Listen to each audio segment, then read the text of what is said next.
ჟურნალისტებისა და დოკუმენტალისტების თვალით ასახული წინასაარჩევნო პროცესი. დოკუმენტურ ფილმებში ასახულ მოვლენებს დემოკრატიული ჩართულობის ცენტრში საზოგადოების დისკუსია მოყვა.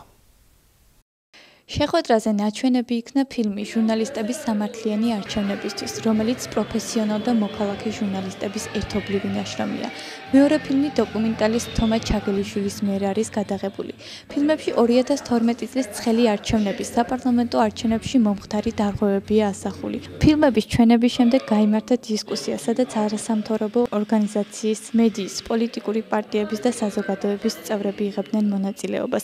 არჩევნების შემდგომ განვითარებულ მოვლენებზე საზოგადოების აზრი ორად გაიყო. ძალიან დიდი ცვლილებები არის წინასაარჩევნო პროცესში, ეს ერთი წლის განმავლობაში, რაც მოხდა არჩევნების მთავრობის ცვლილება.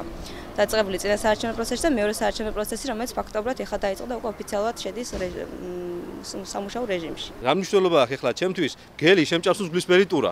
მიხეილ სააკაშვილი თავისი ფინანსური ოლიგარქიული მანქანით წავიდა პოლიტიკურ მოუსწავლეში, მოდის ივანიშვილი თავისი ახალი ოლიგარქები და ახალი ბიზნეს კაპიტალი. ამიტომ ხალხმა 1 ოქტომბერს მხარი დაუჭირა რეალურ ცვლილებებს, მაგრამ ეს ხალხი რომ გაწმიდებულია მთელ საქართველოში და გურიაშიც ოზურგეთის გამგეობის წინ კარავინ მეტყველებს ამაზე.